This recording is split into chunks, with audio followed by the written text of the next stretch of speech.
A frustrated nurse coming off a long shift in the emergency room shared a bit of unsolicited advice in a Facebook video over the weekend, warning people not to come to the cesspool of funky flu at the ER, unless they really have to.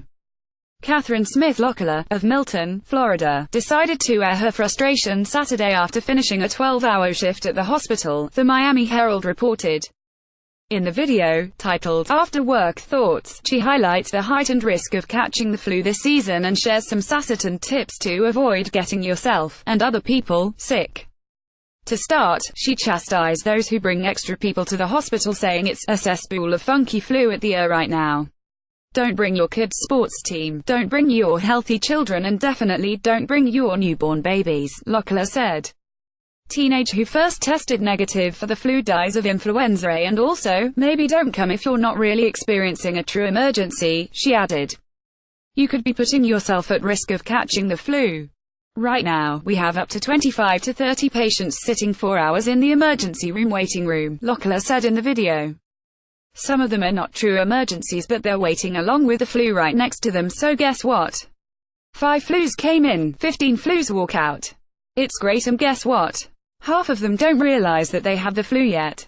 They'll be back. But in case you've already caught the disease, Locklear had some ideas of how you can treat yourself at home. To start, wash your stinking hands so you don't get all your babies sick, she said. Tragic faces of the deadly US flu outbreak, and definitely don't go to the ER with a fever if you haven't tried lowering it with a proper amount of Tylenol or Motrin.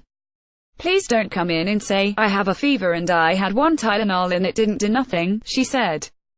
Well, of course it didn't. 400 to 600 milligrams is an okay dosage for adults, she said. And if you're a big dude in pain, you can probably take a bit more.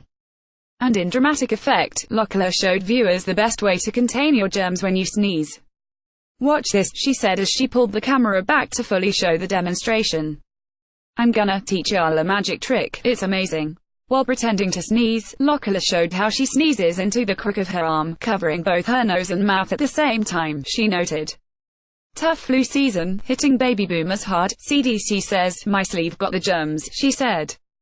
My hands didn't, because it's amazing to watch how many people come through the emergency room, sneeze in their hand, and I watch, no one grabs the hand sanitizer that's only every 3 feet in the air. To close, Locklear said she gets yelled at and cussed at a lot because people are upset with how long they have to wait.